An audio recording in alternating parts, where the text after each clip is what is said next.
Olá pessoal, tudo bem? Sejam bem-vindas, bem-vindos a esta revisão para a segunda fase do exame de ordem, na melhor área de todas, direito constitucional. Sim, agora chegou a hora, você se dedicou muito, né? Para pensar, primeiro dia de aula, na primeira fase ainda, você lá ansiosa, ansioso com aquelas 40 questões e no final das contas com um certo esforço, com um grande esforço, deu certo. Agora vai ser a mesma coisa. Você se dedicou ao longo dessas semanas que separam a primeira da segunda fase e tenho certeza que você vai chegar lá e vai passar nesta prova. É aquilo que eu sempre digo: as pessoas não renascem no dia seguinte à aprovação como seres diferentes. Elas continuam sendo exatamente as mesmas pessoas que foram fazer a prova no dia anterior.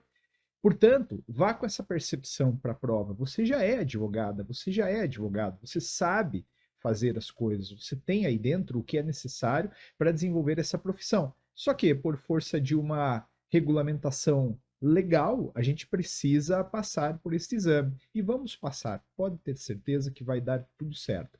No dia da prova, bastante calma, bastante cuidado. Eu sempre digo também, não fica só procurando pegadinha, deixa falar mais alto a sua intuição. Sim, isso é comum. Às vezes o sujeito está lá lendo o problema, aí na primeira lida ele já identifica a peça é tal.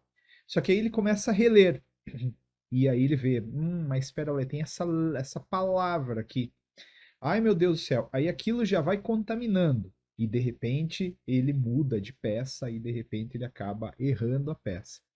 Eu não estou falando para você se afiançar cegamente na tua primeira impressão, não é isso. Mas eu estou dizendo que ela é muito importante e estou sugerindo, não fica procurando pegadinha, porque isso não contribui em muita coisa, tá legal? Nesta parte da nossa revisão, vamos identificar as peças. Vamos fazer uma trajetória. Vai ser uma grande revisão de toda a parte prática, tá bom? Vamos juntos tentar entender a identificação de peças?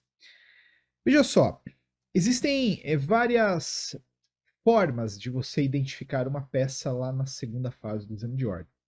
Primeira, evidentemente, é lendo o problema e já catando-a.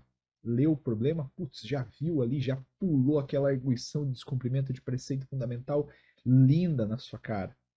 Isso é a melhor das formas, né? Só que existem alguns gatilhos para você chegar à conclusão. Isso. Existem alguns gatilhos para você confirmar algumas impressões. Vamos começar, primeiramente, com a identificação a partir do sujeito ativo. A gente vai falar um pouquinho sobre isso. Tem? O sujeito ativo, aquele que te procura, ele diz muito. Diz muito. Claro, só um exemplo simples aqui. Se foi a Dona Maria que te procurou, não cabe ação direta de inconstitucionalidade, evidentemente. Por quê? Porque a Dona Maria, o seu José, a pessoa jurídica, a padaria ABC, eles não têm legitimidade ativa para ações de controle concentrado.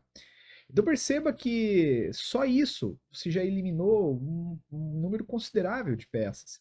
E você pode ter certeza, muito do que a gente vai falar aqui já está no seu subconsciente. A gente só vai jogar uma luz em cima disso para que você consiga conscientemente praticar esse raciocínio lá na hora da prova.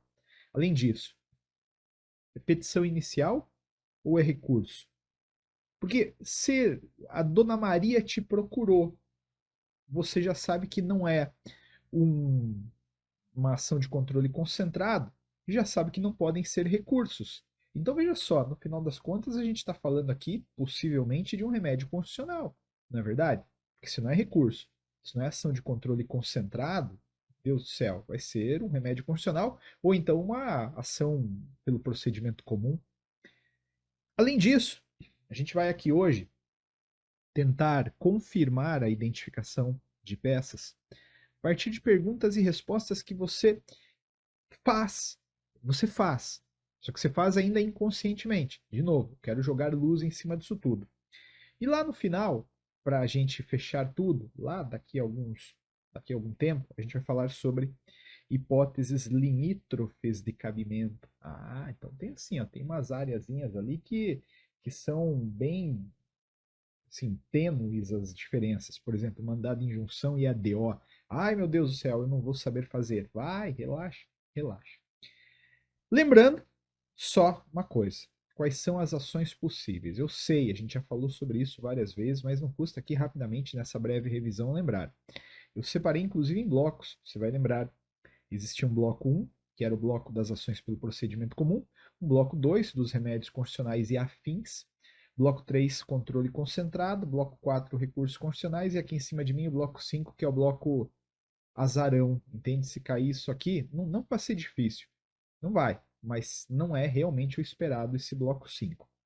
Lá no bloco 1, temos a ação pelo procedimento comum, ação popular, ação civil pública. Ações que se desenvolvem conforme as mesmas métricas da ação pelo procedimento comum. Tanto que lá nas nossas aulas eu comecei abordando as coisas pelo procedimento comum. Dos remédios constitucionais e afins, habeas corpus, habeas data, mandado de segurança, mandado de injunção e reclamação. Ações de controle concentrado, ADI, ADC, ADPF e ADO. Bloco 4, recursos constitucionais, recurso ordinário, extraordinário, especial. E peças variadas, a apelação, ação de impugnação, mandato eletivo, contestação, agravo, pedido de criação, revisão ou cancelamento de súmula vinculante. Veja, nos últimos 2 exames, a prova ela inovou bastante. Por quê? Porque até então, assim, até um ano atrás, né, um pouco mais por causa da pandemia, por causa daquele hiato da pandemia, mas até 3 exames atrás, pronto, nunca tinha caído reclamação, nunca tinha caído ação declaratória de constitucionalidade, pois caíram. A última prova pediu uma ADC, a penúltima pediu uma reclamação. De modo que hoje, no portfólio da FGV, a gente tem ação pelo procedimento comum já cobrada, ação popular cobrada, ação civil pública já cobrada. Ação popular, inclusive, cobrada várias vezes, né? É uma das mais cobradas. Habeas corpus ainda não caiu, e existe até uma divergência a respeito da possibilidade de sua cobrança na segunda fase do exame de ordem, já que o edital fala em peça privativa de advogado. Pelo sim, pelo não, eu te ensinei. Pelo sim, pelo não, a gente estudou juntos. Mas não caiu ainda. Habeas data já caiu. Faz tempo que não cabe um habeas data, hein? Que não cai um habeas data. Olha só. Mandado de segurança. Meu Deus, 1 milhão de vezes. Mandado de injunção já caiu. ADI já caiu. ADC caiu. ADPF caiu. ADO caiu. Caiu recurso ordinário mais de uma vez. Extraordinário, especial, nunca caiu. Os professores de direito civil lá do curso, inclusive, falam que o recurso especial é uma ação mais vocacionada para o processo civil. Eu concordo em partes. Concordo em partes. Tem, obviamente, muito de direito constitucional dentro de um recurso especial. Ainda não caiu. Já caiu apelação em mandado de segurança. Nunca caiu ação de impugnação mandato eletivo, contestação, agravo, pedido de criação, revisão ou cancelamento de súmula vinculante. Tá bom?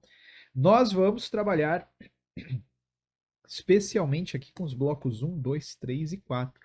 E inicialmente, como eu tinha dito, vamos lembrar as coisas, vamos tentar identificar as coisas a partir do sujeito ativo. De novo, quem te procura diz muito sobre a peça. Então, identificação a partir do sujeito ativo. Acompanhe aí comigo. Como eu tinha dito, quem te procura diz muito sobre a peça.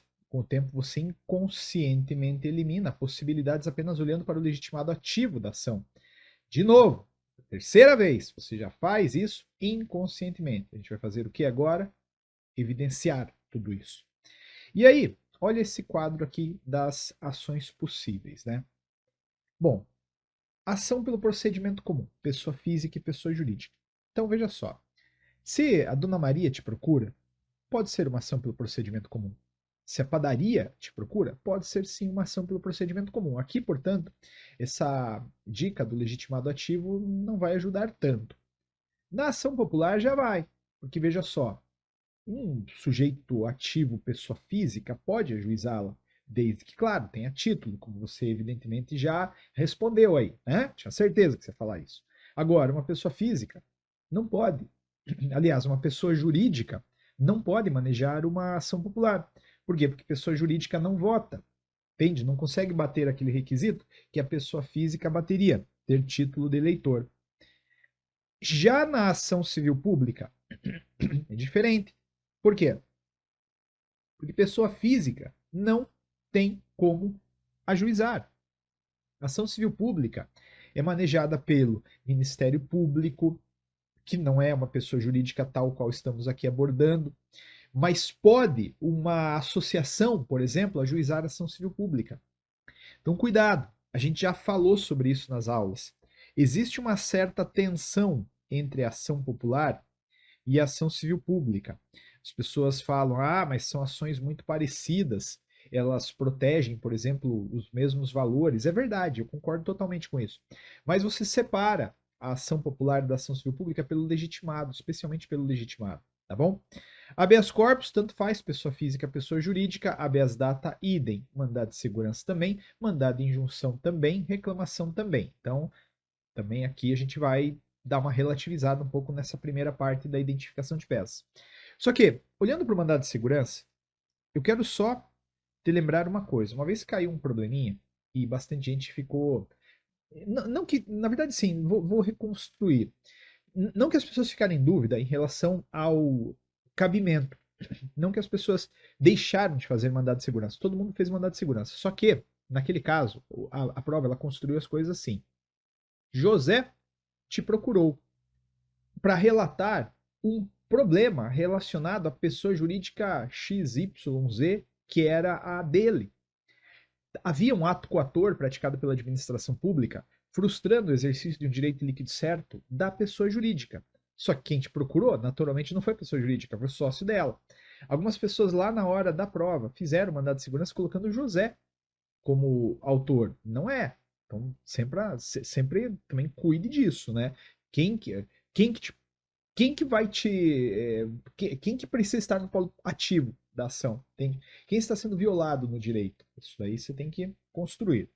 Agora, olha, as ADIs, ADCs, ADPFs, ADOs, elas não podem ser ajuizadas nem por pessoas físicas nem por pessoas jurídicas.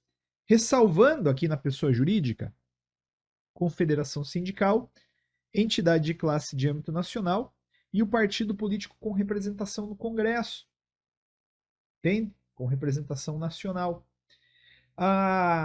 Então, o que eu estou querendo dizer aqui com esse pessoa jurídica não pode ajuizar é o seguinte: se quem te procura é a pessoa jurídica MM limitada, esquece, automaticamente você já vai excluir a ação de controle concentrado, já vai excluir a ação popular, entende?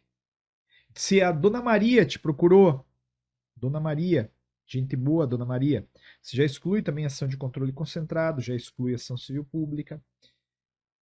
Mas é pouco, né, Antônio? Não dá para resolver a prova com isso aí. Mas é óbvio que não, né? Eu nunca disse que daria. Eu estou falando só de dicas. Se fosse assim também, eu tinha dado a segunda fase inteira em meia hora. Estou aqui fazendo os ajustes finos, entende? Já no recurso ordinário, especial e extraordinário, aí tanto faz também, tanto pessoa jurídica quanto pessoa física podem ajuizar. Beleza? Então, maravilha. Olha, vamos pensar aqui. Às vezes também vem algumas palavras que denotam um determinado remédio constitucional. Por exemplo, já caiu José Cidadão. Bom, a expressão cidadão é um indicador de ação popular, com aspas bem grandes. Não é porque o problema falou cidadão que é ação popular.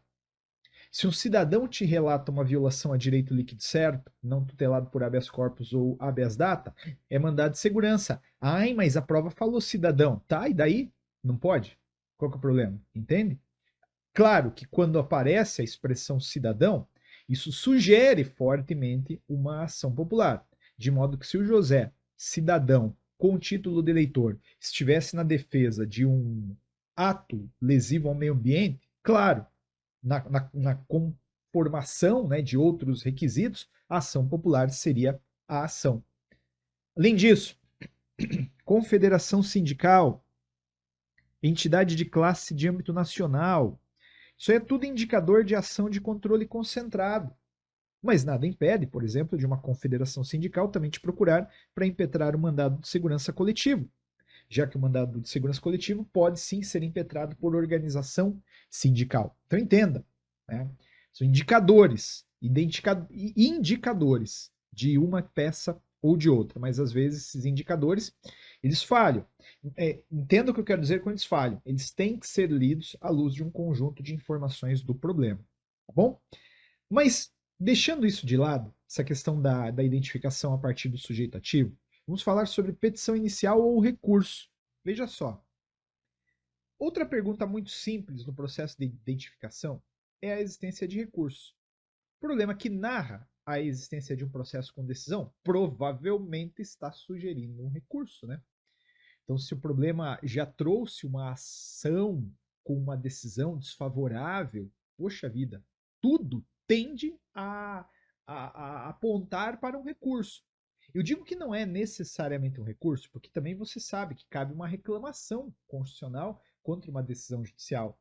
Você sabe que cabe, por exemplo, até mesmo um mandado de segurança contra uma decisão judicial em hipóteses muito, muito específicas. Mas, tirando esses detalhezinhos, claro que se tem um processo, se tem uma decisão, tudo leva a crer que o problema está te trazendo um recurso, entende? Então, vem aqui algumas informações muito claras, né? Muito simples também. Se já existe um processo com uma decisão, tudo indica que você vai ter que fazer um recurso ordinário, um recurso especial ou um recurso extraordinário. Ou, né, também talvez aqui no bloco dos azarões lá, uma apelação, tá bom? Agora, aqui, ó, veja só, reclamação, se não tem processo, pode ser uma reclamação, pode ser uma ação pelo procedimento comum, uma ação popular, uma ação civil pública, um habeas corpus, um habeas data, mandado de segurança, mandado de injunção, ADI, ADC, ADPF e ADO. Aí você vai juntando um pouco disso com um pouco daquilo que a gente já viu e você vai identificando a peça apenas por esses indicadores aqui. Agora, cuidado, como eu tinha dito, né? Mandado de segurança e reclamação em face de decisão judicial. Não é porque já existe um processo que, obviamente, você vai ignorar a possibilidade de um mandado de segurança ou de uma reclamação. Não é isso. Pode ser, sim, que você tenha que fazer uma reclamação em face de uma decisão judicial. Mandado de segurança em face de uma decisão judicial. A prova busca, a cada edição, trazer situações mais limites, né, para te testar. Então você tem que estar com tudo isso aí no seu radarzinho. Mas agora a gente já passou, me parece, a parte mais simples desse nosso processo de identificação, que é o olhar para o legitimado ativo, que é o olhar para a existência ou não de processo. A maior parte do nosso tempo nesse bloco, nesses blocos aqui da parte prática, gravitará em torno da construção da identificação de peças a partir de perguntas e respostas. Perguntas e respostas. Então, a gente vai trabalhar com perguntas e respostas para identificar peças, tá bom? Claro que após uma análise preliminar é possível fixar alguns possíveis pontos de partida. Se tratam de ações pelo procedimento comum, remédio constitucional, ação de controle concentrado, recurso ou alguma outra coisa daquele bloco estranho lá do bloco 5. Mas vamos lá. Bom, você abriu a prova, o enunciado lá. Primeiramente, quando você abre a prova, você vê o enunciado, você não consegue ler nada. Sabe? Parece Matrix, assim, as letras caindo, embaralhando ali, você desesperado, pensando por que não cursou arquitetura, né? Mas vai chegar uma hora que aquilo ali vai começar a parar de se mexer, aquela prova vai parar de se mexer. As letras vão voltar para o seu lugar, você vai ler. Inconscientemente, de novo, quando você ia lendo, você já ia filtrando, entende? Mas depois que você deu uma lida, você pode tirar prova, fazer a prova dos 9 ali, entende?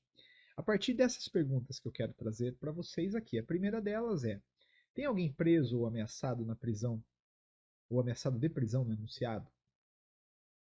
Bom, se a resposta é sim, tudo indica que você vai ter que fazer um habeas corpus, concorda? Tudo indica que você vai fazer um habeas corpus. O cara está preso, quer sair, tem um ato coator, é habeas corpus. Não tem ninguém preso aqui não, Antônio. Não li ninguém preso. Então não é um habeas corpus. Aí a gente vai para uma outra etapa de perguntas, mas já já. Partamos do pressuposto de que vocês identificaram um sujeito preso com ilegalidade ou abuso de poder. Vocês notaram que uma autoridade pública, como um delegado, uma juíza, mandou prender alguém que está doce para sair de lá? É o habeas corpus, que é uma ação bem tranquila. O que você tem que lembrar? O habeas corpus, você sabia disso no primeiro dia da primeira fase, né? Ele tutela o direito de locomoção, direito de ir e vir. Você sabe que esse habeas corpus pode ser preventivo ou repressivo. Aqui no preventivo, cuidado, né? Tem alguém ameaçado de prisão, entende? É o preventivo. Não precisa esperar o sujeito para cadeia, todo mundo sabe disso. Ele pode ser impetrado por qualquer pessoa física ou jurídica em benefício do direito de locomoção de qualquer pessoa física. Então, se a mãe do sujeito te procura para liberar esse sujeito, não há problema, entende? Se uma pessoa jurídica te procura para liberar um determinado sujeito, também não há nenhum problema. Ele pode ser impetrado por qualquer pessoa física ou jurídica. Só que ele, você sabe, é sempre impetrado em benefício do direito de locomoção de uma pessoa física. Sim. Por quê? Porque não prende pessoa jurídica. Ele é impetrado em face de autoridade pública, mas sim cabe contra particular. Como eu tinha dito, normalmente a impetração se dá em face de juiz, delegado, né, desembargadora, até o Supremo. Até o ministro do Supremo pode ser coator, que daí vai fazer um direcionamento do habeas corpus para o próprio Supremo, você sabe disso. Mas também cabe contra particular, entende? Também cabe contra particular. Aqui, galera, eu quero fazer uma observação com vocês. E, eu acho que o habeas corpus ele é muito fácil de ser identificado. Qualquer um sabe. Se vai em qualquer área da segunda fase do exame de ordem, vai lá para o pessoal de direito empresarial e pergunta para eles qual que é o remédio constitucional que serve para tutelar a liberdade de locomoção. Eles vão falar, é o habeas corpus. Agora, o que talvez as pessoas não saibam é onde se distribui esse habeas corpus. E a gente fez uma grande análise na primeira parte lá da segunda fase sobre cabimento, foro do habeas corpus. Você tem que dar uma revisada naquilo lá. Tá? Se quem, por exemplo, violou um direito foi o ministro do STJ, aonde que se distribui, entende? Vai ter que dar uma olhada naquela parte de foro de habeas corpus de novo, porque ali pode ser o fiel da balança, entende? O pontinho que você precisa para passar. Além disso, tem alguma outra coisa? Tem. É uma ação gratuita. Não há custas, não há honorários. Você vai lá em Petra com a certeza de que não vai ter que pagar nenhum cascalho se perder. Só que isso tudo que eu estou explicando é para a hipótese do sim, né? Mas não, Antônio, pode pular, Antônio, porque não tem ninguém preso, ninguém ameaçado de prisão aqui. Então você já sabe que não é um habeas corpus. Mas aí vamos lá. Tem alguém buscando informações pessoais? Alguém está querendo uma informação que está inserida num determinado banco de dados, de entidade governamental ou de caráter público? Sim. Opa, então vamos de habeas data. É habeas data. Mas não tem ninguém procurando informação, coisa nenhuma aqui, todo mundo sabe tudo que está acontecendo, então não é o habeas data. Aí vem a próxima rodada de perguntas, mas por enquanto vamos ficar no habeas data. O habeas data era legal cair, né? Pô, eu sonho, todo mundo gosta do habeas data. Nunca vi uma pessoa falar, eu odeio o habeas data. As pessoas se afeiçoam ao habeas data, que é um remédio constitucional bem simples, bem facinho. Ele tutela o direito de informação, que é o direito de conhecer, retificar e complementar informações. Lembrando que o artigo 5º, inciso 72, ele fala em conhecer e fala em retificar. O complementar está na Lei 9.507, que é uma terceira hipótese de cabimento, entende? Você inserir informações naquele banco de dados de entidade governamental ou de caráter público. Atenção.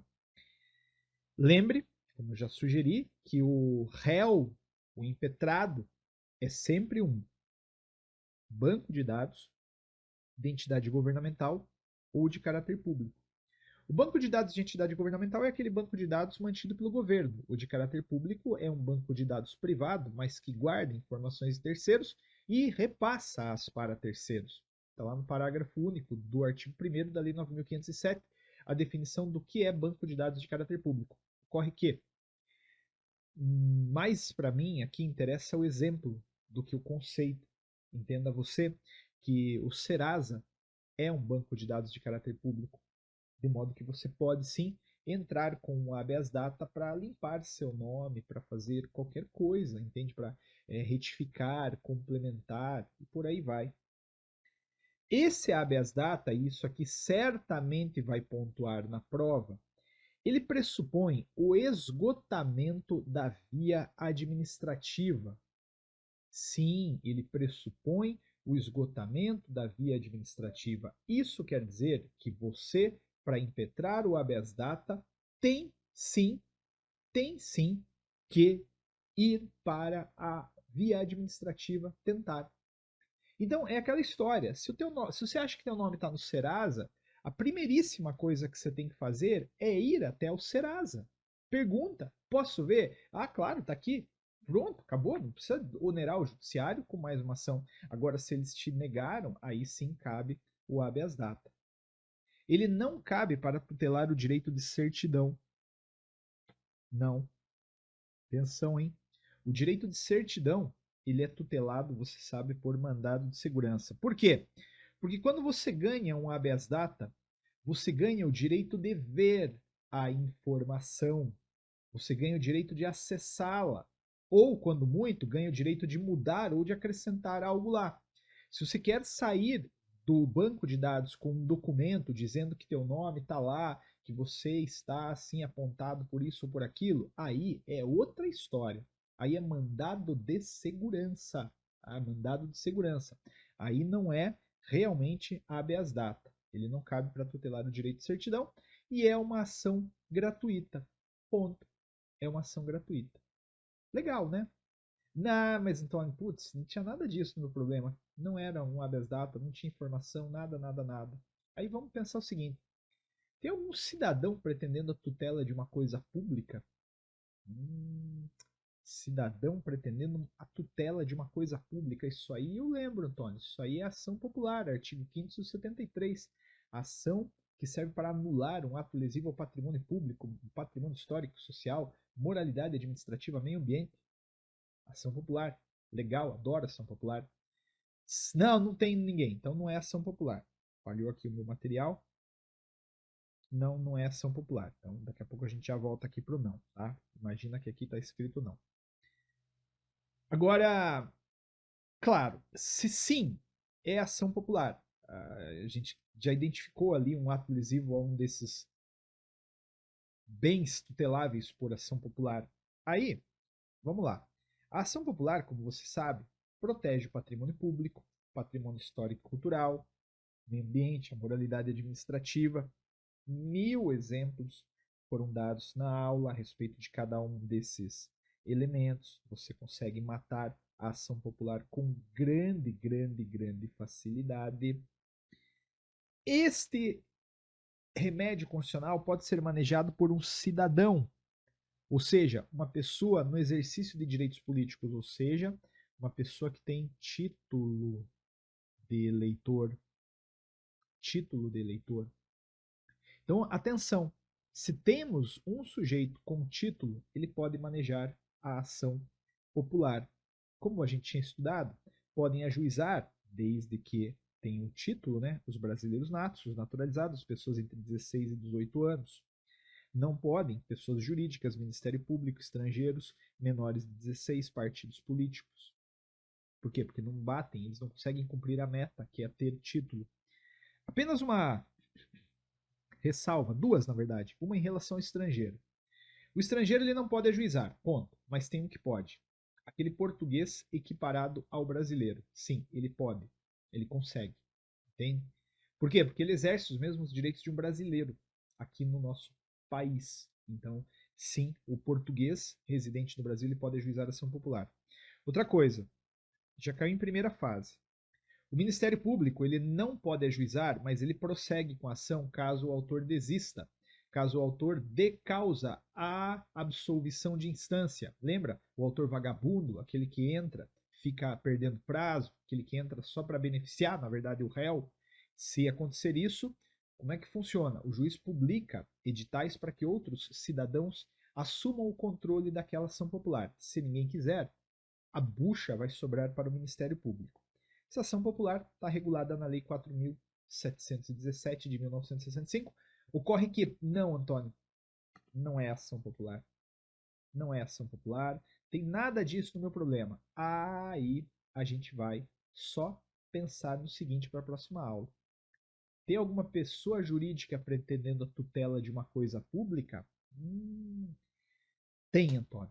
Tem uma pessoa jurídica pretendendo a tutela de uma coisa pública. Tá. Qual que é o remédio constitucional? A gente vai falar no próximo bloco, tá bom? Vai pensando aí. Até já.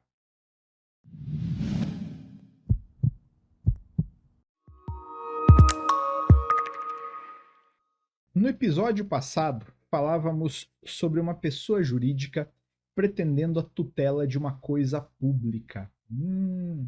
E aí, se uma pessoa jurídica te procura querendo defender uma coisa como, por exemplo, patrimônio público. A ação popular, Deus o livre, né? Porque pessoa jurídica não pode ajuizar ação popular em razão de não poder votar. Ah, eu sei, Antônio. Quando uma pessoa jurídica pretende a tutela de uma coisa pública, a gente pode fazer uma ação civil pública, desde que naturalmente essa pessoa jurídica seja uma associação. Entende? Não, não tem associação nenhuma aqui. Então não é ação civil pública. Daqui a pouco a gente prossegue. Mas, se for uma ação civil pública, se você já identificou uma associação na defesa dessa coisa pública, lembre-se, a ação civil pública questiona atos lesivos ao meio ambiente, ao consumidor, a bens e direitos de valor artístico, estético, histórico, turístico, paisagístico, a outros interesses difusos ou coletivos, infração da ordem econômica, ordem urbanística, honra e dignidade de grupos raciais, étnicos ou religiosos e ao patrimônio público e social. Olha, uma das hipóteses, para mim, que seriam muito legais de cobrarem, é esta daqui, do inciso 7.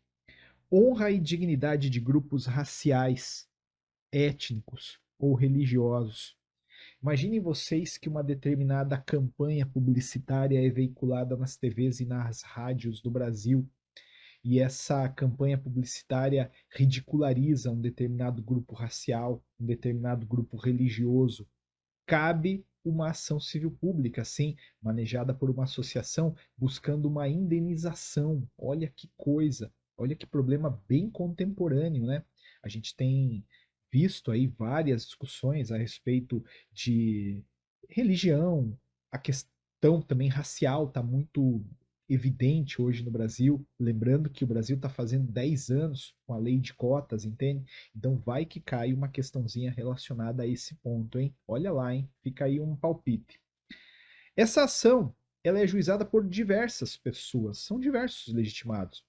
Só que a maior parte deles não diz respeito a gente, né? Defensoria Pública, Ministério Público, União, Estado, município, autarquia, empresa pública, fundação. Agora, associação. Associação vale bastante a pena destacar, entende? Ou mesmo assim, uma talvez uma sociedade de economia mista, sei lá, Banco do Brasil, tem, caberia uma ação civil pública. A banca cobrou uma vez só a ação civil pública, ela não cobrou mais não. Ela está a ação civil pública é regulada pela Lei 7347 de 1985. Bom, então, cuidado, vamos prosseguir. Antônio, o problema é o seguinte, nada disso que você mencionou estava no meu problema. Não era nada disso. Então, vamos para uma outra pergunta. Será que tem alguém, no teu caso, impossibilitado de exercer o direito em razão de falta de norma regulamentadora? Está faltando uma norma regulamentadora? Está faltando uma lei para permitir que alguém exerça um determinado direito? Nesse caso, se a resposta é positiva, não há dúvida, a ação é o mandado de injunção. Ah, mas Antônio, pera lá. Alguém está impossibilitado de exercer o direito em razão de falta de norma regulamentadora, pode ser ação direta de inconstitucionalidade por omissão. Calma, perceba a palavra aqui, o alguém, num sentido mais individual, que te procura impossibilitado de exercer um direito em razão de falta de norma regulamentadora. Nesse caso, realmente não cabe uma ação direta de inconstitucionalidade por omissão. Quer dizer, se Rodolfo, servidor público com deficiência, te procura impossibilitado de exercer o direito de aposentar-se antes porque falta a lei, não é a DO, é o mandado de injunção. A partir do mandado de injunção, a gente vai ter uma decisão judicial regulando para o Rodolfo o exercício desse direito. A ação direta de inconstitucionalidade por omissão, ela tem uma perspectiva bem diferente, né? A ação direta de inconstitucionalidade por omissão, ela vai atacar o que? A falta da norma regulamentadora, mas numa perspectiva mais generalista. Então a gente vai provocar as instâncias para se manifestarem a respeito daquilo. Não é a ação direta de inconstitucionalidade por omissão uma ação que volta-se a regulamentar a situação concreta de uma pessoa impossibilitada de exercer um determinado direito, tá bom? Então, cuidado. Mas se não, não tem ninguém impossibilitado de exercer o direito em razão de falta de norma regulamentadora, aí não é o mandado de injunção. Pode ser outra coisa, já veremos o que pode ser. Mas partindo do pressuposto de que sim, seja um mandado de injunção, lembre-se, o mandado de injunção combate a omissão inconstitucional, aqui compreendido especialmente como a falta de norma regulamentadora. Falta um dispositivo para regulamentar a Constituição. Qualquer pessoa pode impetrar, pessoa física, pessoa jurídica, tanto faz. E admite-se o mandado de injunção coletivo também. Mandado de injunção coletivo, desde que impetrado por organização sindical, entidade de classe, associação constituída há um ano, partido político com representação no Congresso, Defensoria Pública, Ministério Público. Tá bom? Olha lá, hein? Cuidado. Olha lá, cuidado. Mandadinho de injunção coletivo, manejado talvez por uma associação, por uma entidade de classe. Lembre-se que esse mandado de injunção ele vai produzir uma decisão com uma eficácia maior, não vai ser para regular a situação de apenas uma pessoa, mas de um grupo que está ligado por algum conector, né, os associados, por exemplo. Atenção, a ação que a gente está estudando, o mandado de injunção, está regulamentado na Lei 13.300 de 2016. 13.300 de 2016, tá bom? Lindo, é isso aí, tudo tá certinho. Esse é um mandado de injunção, eu também tenho uma impressão aí de que vem um na hora da prova, hein? Olha, a gente tem hoje na Constituição, dá uma olhada nesses dispositivos aqui, ó. 40 parágrafo 4º A, B e C. 40 parágrafo 4º A, B e C, eles falam sobre aposentadoria especial para servidores públicos com deficiência, ou que trabalham em contato com agentes químicos, biológicos, nocivos à saúde. Isso aí está lá na Constituição, e a Constituição determina a criação de uma lei para fins de regulamentar essa aposentadoria especial. E essa lei não foi feita até hoje, hein? Olha aí, vai que, tá bom? Então, maravilha. Só que não é, Antônio, não tem nada disso. Não é mandado de injunção, não. Então, vamos lá. Será que tem alguém impossibilitado de exercer um direito líquido e certo? Isso aqui cheira a OAB. Perfume de segunda fase no ar. Direito líquido certo. Se você gritar na rua qual é o remédio constitucional que tutela direito líquido certo, qualquer um vai gritar do outro lado que é um mandado de segurança. Todo mundo sabe. Agora, se não tem direito líquido certo envolvido, não é um mandado de segurança.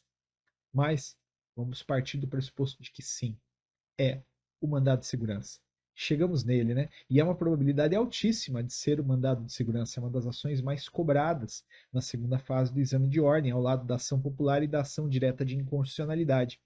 O mandado de segurança ele protege o direito líquido certo, aqui compreendido como qualquer direito que você possa, por documento, demonstrar que foi violado por autoridade pública. Se uma autoridade pública violou um direito líquido certo seu, você tem um documento para demonstrar, cabe o mandado de segurança. Caso da tatuagem, por exemplo, caso clássico, né? O sujeito tem tatuagens e, em razão disso, é impossibilitado de participar de um concurso público. O Código Digital falava: não me venha de tatuagem aqui porque não pode ter tatuado no serviço público. É claro, é óbvio, é evidente que isso viola direito líquido certo, viola o direito de igualdade, viola o direito de acesso aos cargos públicos no Brasil, que é um direito um tanto quanto universal. Neste caso, cabe o mandado de segurança porque os pressupostos para o seu manejo estão presentes. Você precisa do quê? De um documento demonstrando que um direito seu foi violado por uma autoridade pública. Você tem o documento? Claro. A gente só precisa de um documento nessa ação, que é o edital. Ah, mas eu quero produzir provas periciais e testemunhais. Esqueça. Isso não entra no mandado de segurança. No mandado de segurança a gente precisa do quê? De documento. Só isso. Documento demonstrando que aquela situação, aquele direito foi violado por uma autoridade pública. Tá legal? Tá claro aqui, ó. Vou até pular. Questão documental. Dispensa a dilação probatória. Sim, se você precisa de dilação probatória, se você precisa de testemunha, de peritos, não vai ser o mandado de segurança. Não vai caber o mandado de segurança. Realmente, esqueça, não vai caber. Entende? Aí você vai para outra ação. Pode ser uma ação pelo procedimento comum, pode ser alguma outra coisa qualquer. Esse mandado de segurança, ele tem um prazo, 120 dias. Ele pode ser impetrado no prazo de 120 dias. Atenção, esse prazo aqui não suspende, não interrompe. 120 dias a contar da ciência do ato coator. Você tomou conhecimento, indeferiram a tua inscrição porque você tem tatuagem, começa a contar o prazo de 120 dias para impetrar. Não cabe a pedido de indenização no mandado de segurança e admite-se, sim, o mandado de segurança coletivo impetrado por organização sindical, entidade de classe ou associação constituída há 1 ano. Veja, de repente, Associação de Estudantes para Concursos Públicos do Brasil impetra lá esse mandado de segurança coletivo. A decisão vale para quem? Vale para todo mundo. Quer dizer, não para todos os brasileiros, não para todas as brasileiras, vale apenas para aquelas pessoas que fazem parte da associação. Tá legal? E esse mandado de segurança está regulado pela Lei 12.016 de 2009. Olha, assim, é que falar que eu aposto no mandado de segurança é muito previsível, entende? Mas eu continuo apostando no mandado de segurança. É uma das ações que mais foi cobrada na segunda fase do exame de ordem. Cabe sim o mandado de segurança numa situação plural, né, de hipóteses. Eu trabalharia bem aqui a questão do direito de certidão, porque é uma hipótese limítrofe. Alguém poderia falar que é habeas data, mas não é, você já sabe. Se é direito de certidão, é o mandado de segurança. Tá bom? Mesma coisa, talvez a gente vai falar sobre isso mais tarde, mas o direito de reunião. Já caiu na prova, inclusive. O direito de reunião, ele é tutelado por mandado de segurança e não por habeas corpus, não. As pessoas podem imaginar que, porque a reunião pressupõe locomoção, marcha, o remédio constitucional para assegurar o direito de pessoas irem para as ruas, para as praças, marcharem prol ou contra uma determinada coisa é o habeas corpus. Não é.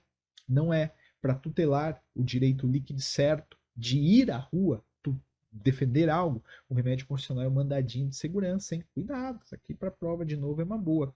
Aposto muito, muito, muito nesse remédio constitucional.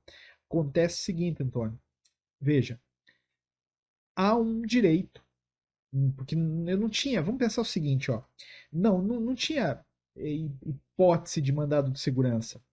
Mas vamos imaginar o seguinte, há um direito violado, não tutelado por habeas corpus, habeas data, ação popular, ação civil pública, mandado de junção, mandado de segurança. Quer dizer, vamos imaginar o seguinte, ó, existe a seguinte situação. Imagina que o José, depois eu apago isso, o José foi internado num determinado hospital. O José, ele precisa de uma vaga de UTI, mas a gente precisa realmente de um laudo pericial. A gente precisa realmente de um exame para constatar a necessidade da UTI. Além do que, o José, ele quer, por conta de todo esse desgaste, pô, me dá logo um leito aí, eu quero um leito logo. Ele está sendo maltratado, ele quer também uma indenização. Veja, eu não tenho a menor dúvida que numa situação como essa, não cabe habeas corpus, porque não tem ninguém preso ou em vias de ser preso.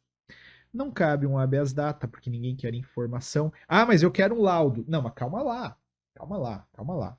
A gente já viu que o habeas data serve para proteger o direito de informação, dando ao impetrante o direito de conhecer, de retificar ou complementar uma informação que é dele. Aqui, se eu quero um laudo, um exame médico, não tem absolutamente nada a ver com habeas data. Ah, então é ação popular, porque o direito... Não, não é ação popular. Muito menos ação civil pública. Mandado de injunção, também não cabe. Mandado de segurança. Então, alguém poderia dizer que o direito à saúde é um direito líquido e certo, e eu até posso concordar com isso. Acontece que aqui, ó, a gente não tem uma prova ainda documental já constituída, entende? Ó, preciso de um laudo.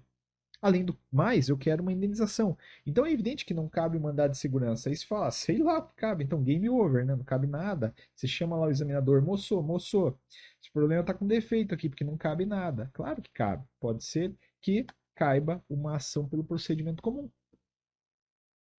Naquele meu exemplo ali, uma obrigação de fazer. Pode caber, sim.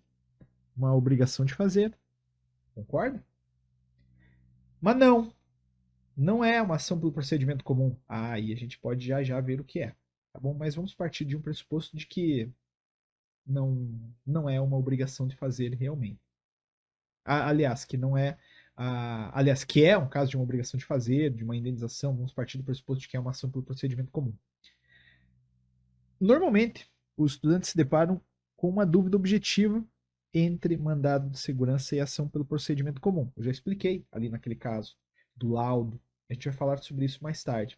Mas, se você chegou numa situação em que alguém precisa de algo que não é tutelado por nada do que a gente tinha estudado anteriormente, a premissa é de que seja uma ação pelo procedimento comum, que autoriza pedido de indenização, produção de prova, cobrança, etc. Entende? Não se submete ao prazo de 120 dias do mandado de segurança. Então, olha que legal isso aqui. Fulano se deparou com um ato coator praticado pela administração pública que viola seu direito líquido certo de participar de um determinado processo licitatório, por exemplo. Só que houve já a decurso do prazo de 120 dias. Não cabe mandado de segurança. Por exemplo, eu vou te contar um caso. Um dia desses, um cliente me procurou dizendo que ele foi reprovado numa etapa do concurso da Polícia Rodoviária Federal.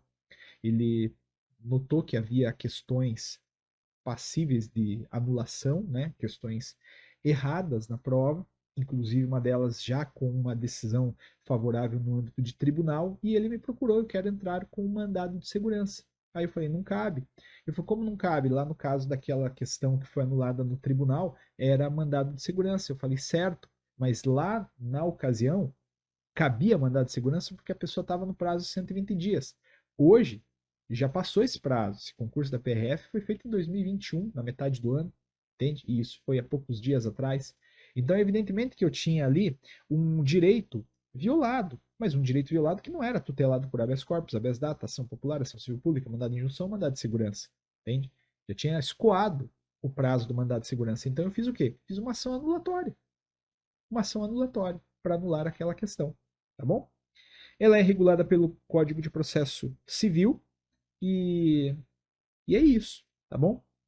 CPC. Mas não, Antônio, não é nada disso. Bom, então vamos lá. Último tiro aqui. Cuidado com as súmulas vinculantes, porque pode ser que você esteja diante de uma reclamação constitucional. Essa reclamação constitucional busca assegurar a competência de um tribunal ou então garantir a autoridade de decisões de um tribunal.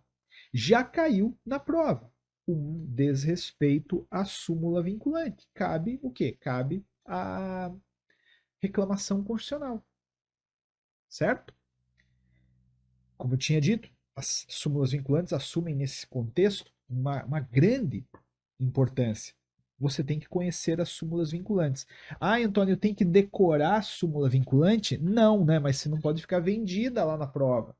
Não pode ficar vendido. Você tem que saber, por exemplo, que existem súmulas vinculantes que autorizam, aliás, que proíbem, por exemplo, cobrança de matrícula em universidade pública. Entende? Você tem que saber, tem que ter dado uma lida em todas as súmulas vinculantes. Não é uma chamada oral onde alguém vai te pedir para, recite as súmulas vinculantes, mas você tem que saber que se foi desrespeitada uma súmula vinculante, cabe uma reclamação. Tá? Atenção, a reclamação também cabe no curso de um processo. Sim, você tem um processo onde um juiz decide na contramão de uma súmula vinculante, cabe uma reclamação constitucional, que está regrada nos artigos 988 seguintes do Código de Processo Civil. Eu assim, eu falei atenção para as súmulas vinculantes, mas também vamos lembrar de uma coisa aqui. Cabe a reclamação quando uma decisão de controle concentrado é desrespeitada, entende? Então, um juiz decidiu na contramão de uma ADI, de uma ADC ou de uma ADPF. Cabe, claro, uma reclamação. Mas aí você fala, Antônio, meu Deus do céu, eu tenho que conhecer todas as ADIs, ADCs e ADPFs? E eu te digo que não precisa. Claro que algumas ações, né, são de Deus do céu, amplo conhecimento, ampla divulgação.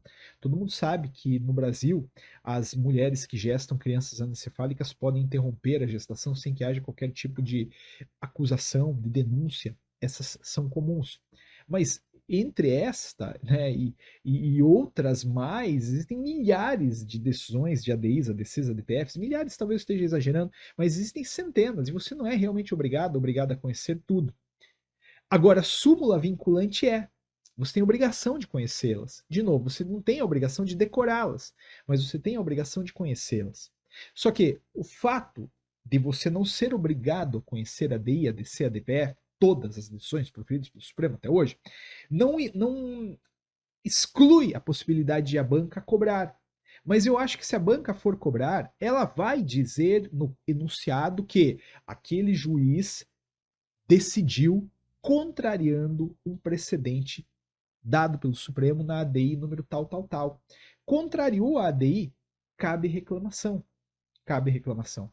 Entende? Só que entenda o que eu quero dizer. Pode ser, contudo, que o enunciado traga uma situação de violação à súmula vinculante, sem falar que houve violação à súmula vinculante. Como assim? Claro, cai lá um enunciado dizendo que o juiz autorizou nepotismo. Autorizou.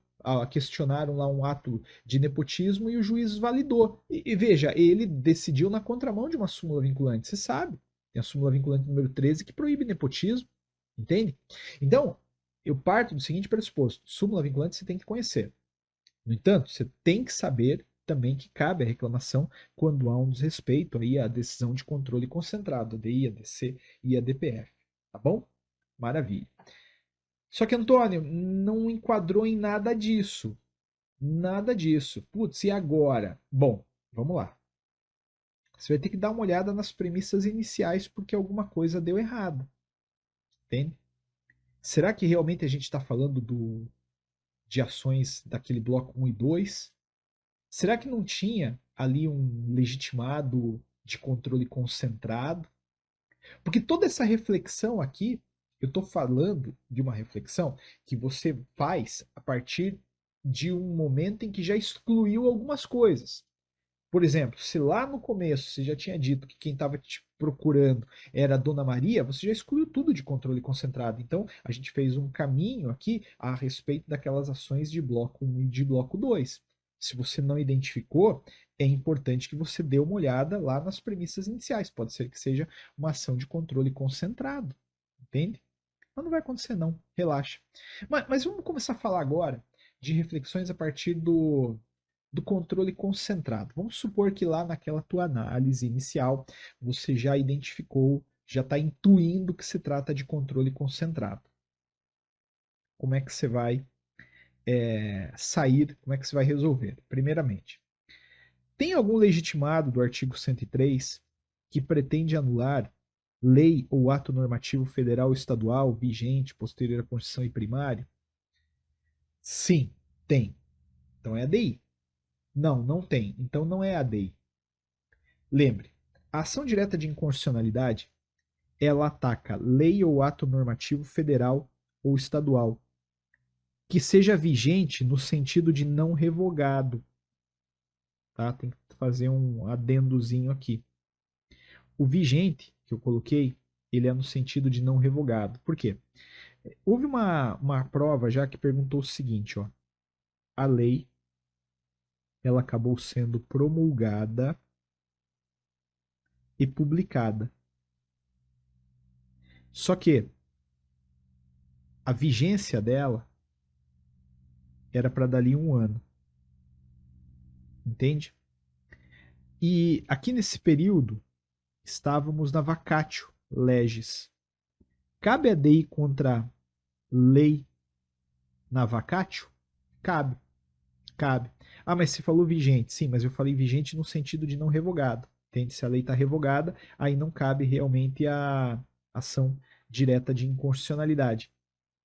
Agora, se ela já passou pelo processo legislativo e não está revogada, aí cabe a DI. Tá bom? Maravilha. Lei municipal também não cabe em ADI, você sabe disso. Mas vamos lá. A DI vai anular lei ordinária, lei complementar, medida provisória, emenda constitucional, decreto do Poder Legislativo, decreto do Poder Executivo, salvo decreto regulamentar, porque você sabe que esse decreto regulamentar ele está abaixo da lei, então ele não é um ato normativo primário, ele é um ato normativo secundário. Cuidado com os legitimados ativos universais e especiais, tem que separar. A gente fez uma tabela, lembra? Por exemplo, atenção, mesa de Assembleia Legislativa do Estado ou do Distrito Federal, governador do Estado ou do Distrito Federal, confederação sindical ou entidade de classe de âmbito nacional são legitimados especiais. Eles devem demonstrar a pertinência temática, todos os demais não são legitimados universais, logo eles podem ajuizar independentemente da demonstração desse prejuízo. Essa lei está regulamentada pela Lei 9868 de 1999 e, ao final, ela vai ser julgada procedente produzir uma decisão com efeito erga omnes, vinculantes e extuncs. Extuncs não, né? Extunc. Vinculantes e extunc. Ação direta de inconstitucionalidade é muito importante, você tem que conhecer, entende? Até porque se você conhece a ADI, você deduz outras ações. Por quê? Porque quando não cabe a DI, se sabe, cabe em regra a DPF. Cuidado realmente com essa ação direta de inconstitucionalidade, entende? Lei ou ato normativo federal ou estadual. Cuidado com decretos. Os decretos do Poder Executivo. De repente, o decreto de um governador ofende diretamente a Constituição. Cabe sim uma ação direta de inconstitucionalidade, salvo se for um decreto regulamentar. Essa lógica do decreto regulamentar você já entende, né? Mas eu vou colocar de novo aqui. A Constituição ela está estruturada em degraus. O decreto regulamentar ele está aqui, ó. Logo, ele não é um ato primário. O decreto regulamentar ele entra embaixo da lei. Ele entra para regulamentar a lei. Entende? Ele não é, portanto, um ato primário. Bom, mas Antônio, eu estudei bem isso aí, eu estou seguro, não é ação direta de inconstitucionalidade. Bom, aí vem uma outra pergunta. Por acaso, algum legitimado do artigo 103 pretende anular algum ato do poder público que não é anulável por ADI? Se a resposta for sim, veremos no próximo episódio o que será. Mas você já sabe, né? AD.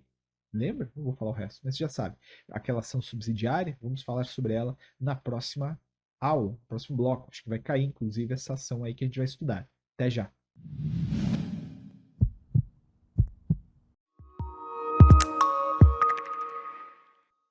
E aí, pessoal, tudo bem? Continuando, no bloco anterior falávamos sobre a ação direta de inconstitucionalidade, aquela ação que serve para anular uma lei ou um ato normativo federal ou estadual que atenda simultaneamente a três pressupostos. Tem que ser um ato posterior à Constituição, tem que ser um ato não revogado e tem que ser um ato primário. Esse ato primário já apareceu em prova, ele é determinante. O ato primário é aquele que retira o fundamento de validade diretamente da Constituição. É aquele que está um degrau abaixo da Constituição imediatamente. Você tem que colocar isso no seu radar. Ainda que se trate de um ato normativo federal, se ele está lá para baixo da pirâmide, ele não pode ser controlado por ADI. Por exemplo, cai lá na sua prova em questão, né? Não faria sentido isso ser cobrado em peça. Uma instrução normativa da Receita Federal viola a Constituição Federal, cabe uma ação direta de inconstitucionalidade? Não, não cabe. Por quê? Porque ainda que se trate de um ato normativo federal criado após a Constituição Federal de 88, não revogado, ele não é primário, ele não retira o suporte de validade direto da Constituição. Esse ato normativo está lá no porão da pirâmide, né? Deve estar abaixo de uma lei, de um decreto, de uma portaria, sabe-se lá do que mais. Então não é ADI. Agora, claro, quando é um ato normativo federal ou estadual que reúna esses três pressupostos, aí sim a ação direta de inconstitucionalidade cabe. Mas você pode sim encontrar um problema no qual um legitimado do artigo 103 quer anular algum ato do poder público que não é anulável por ADI. Então, por exemplo, cai lá no seu problema, e eu acho que esta é uma aposta alta, eu apostaria nisso. Cai lá no seu problema uma lei municipal, ou mais, uma lei municipal anterior à Constituição Federal de 88. Nesse caso, não cabe uma ADI, pelos motivos que você já viu. Nesse caso, cabe o quê? Bom, se estão tentando buscar a anulação de algum ato do poder público não anulável por ADI, não cabe ADI, mas cabe a arguição de descumprimento de preceito fundamental, a ação que está prevista lá no artigo 102, parágrafo 1º da Constituição. Sim, Antônio, alguém está querendo anular um ato do poder público não anulável por ADI. Aí é a DPF, tá bom? Agora, claro que se a pretensão é outra, alguém não quer anular um ato, aí, evidente, não é nem a DI nem a DPF, tá? Poderemos ver daqui a pouco o que é. Mas vejam só, prosseguindo. A arguição de descumprimento de preceito fundamental é uma ação de índole residual, é uma ação de índole subsidiária.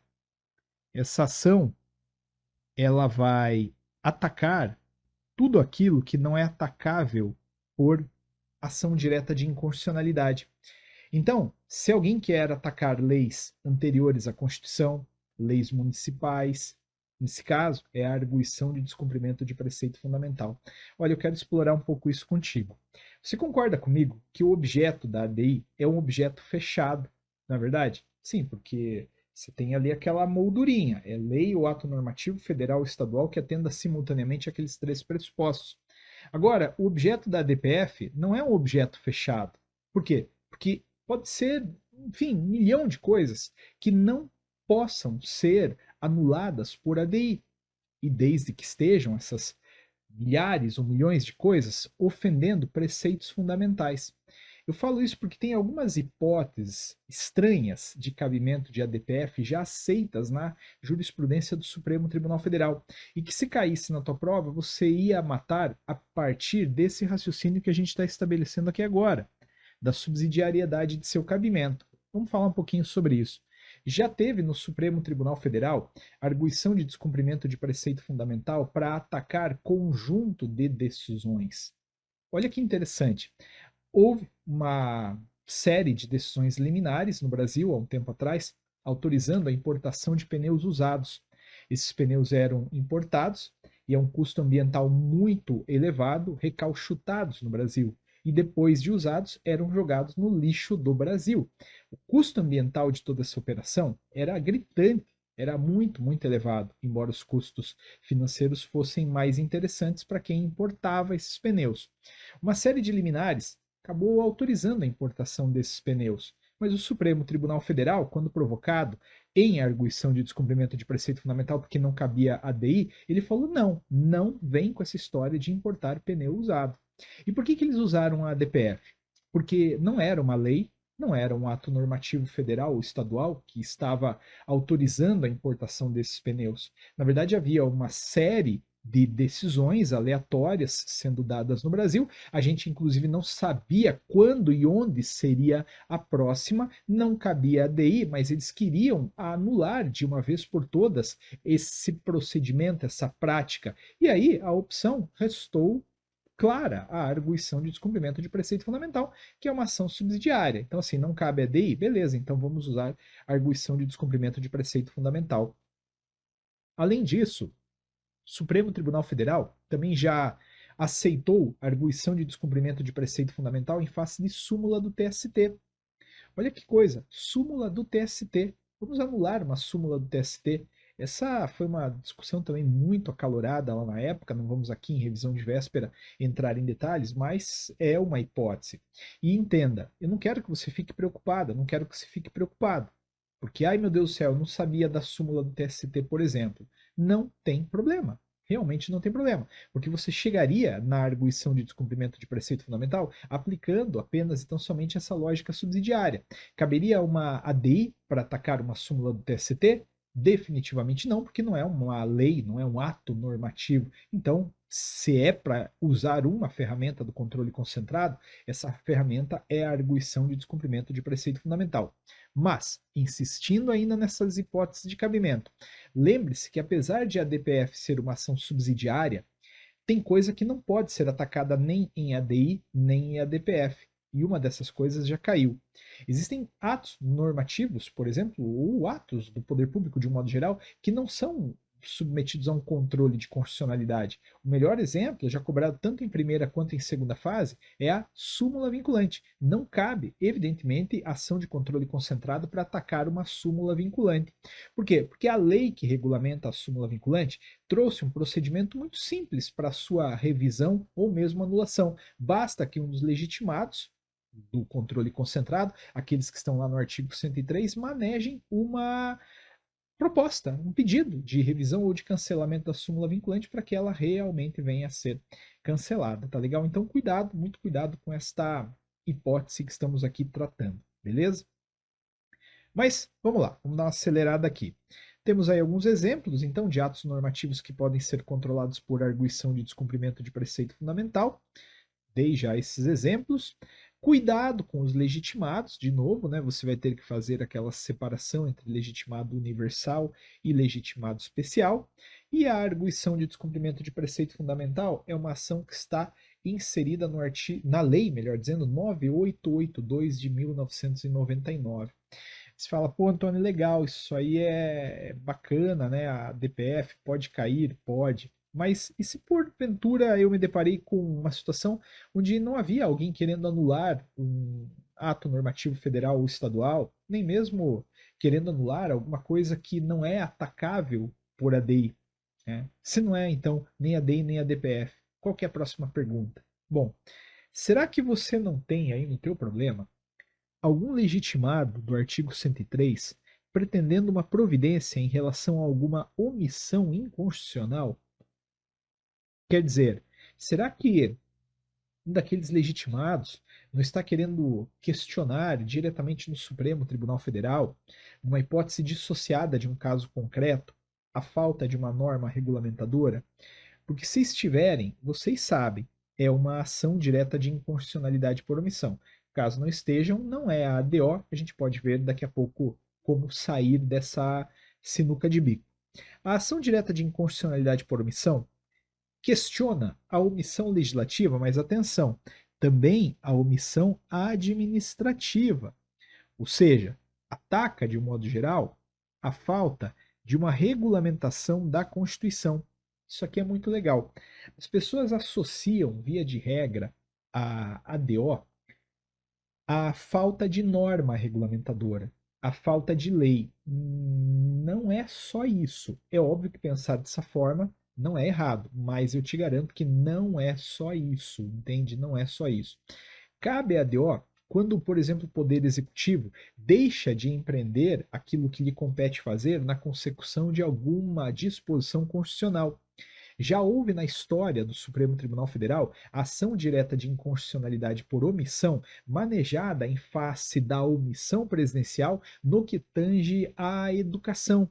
Algum legitimado, lá na ocasião, entendeu que o presidente da República não estava fazendo o que deveria fazer para fins de promover a educação no Brasil. E o Supremo Tribunal Federal aceitou essa ação direta de inconstitucionalidade por omissão. É verdade que, no mérito, ele julgou improcedente o pedido. Ele disse que não ia julgar procedente porque aquilo que estava ao alcance do presidente na ocasião estava sendo feito. Mas o fato de ele ter aceito essa ADO é o que me interessa. É um exemplo para você lembrar que a ADO ela não vai apenas atacar a falta de norma regulamentadora, ela também vai atacar a falta de alguma providência de índole administrativa voltada para a transformação, né, voltada para a realização da Constituição, tá bom? Maravilha. Cuidado novamente com os legitimados, e esse ponto é bem legal, né? Os legitimados de todas essas ações são os mesmos, são aquelas pessoas que você já estudou, presidente da República, mesa de Senado, mesa de Câmara, mesa de Assembleia Legislativa do Estado, do Distrito Federal, governador do Estado, do Distrito Federal, Procurador-Geral da República, Conselho Federal da OAB, partido político com representação no Congresso, confederação sindical ou entidade de classe de âmbito nacional. É legal a segunda fase, porque você não precisa decorar isso que eu te disse. Você precisava decorar lá para a primeira fase. Na segunda fase, isso vai estar na sua mão. Você tem aí a tua Constituição. Se você esqueceu de um desses legitimados, é só correr lá e dar uma olhadinha. Tá legal? Agora, o que não está na Constituição é a necessidade de separar aqueles legitimados em universais e especiais. Uma coisa, outra coisa. Você já sabe como diferenciar, ninguém te segura. Prosseguindo, nesse ponto reside não apenas a diferença, mas assim, a principal diferença entre a ADO e o mandado de injunção legitimados. Vocês sabem que o mandado de injunção é um remédio constitucional que pode ser manejado por qualquer um para atacar a falta de uma norma regulamentadora agora. Então, se a Constituição mandou criar uma lei e é a falta da lei não feita ainda prejudica alguém, esse alguém pode impetrar um mandado de injunção. No entanto, se é para atacar a coisa de forma mais genérica, entende? Aí é a ação direta de inconstitucionalidade por omissão que está regulamentada na Lei 9868 de 1999, não é segredo para ninguém, né? Essa Lei 9868 de 99, ela regula tanto a ADI quanto a ADC, quanto a própria ADO. Ah, mas Antônio, putz, tem alguma coisa errada aqui, porque realmente não é nada disso o meu problema. Então, vamos para uma próxima pergunta. Será que algum legitimado do artigo 103 quer superar uma controvérsia judicial a partir do reconhecimento da constitucionalidade de uma lei federal? Cuidado, hein? Isso aqui foi o que foi cobrado lá na prova passada. Caiu isso na prova passada. Uma ação declaratória de constitucionalidade, aqui compreendida como a ação que busca superar uma controvérsia judicial relevante a partir da declaração de constitucionalidade. O objeto desta ADC é mais restrito.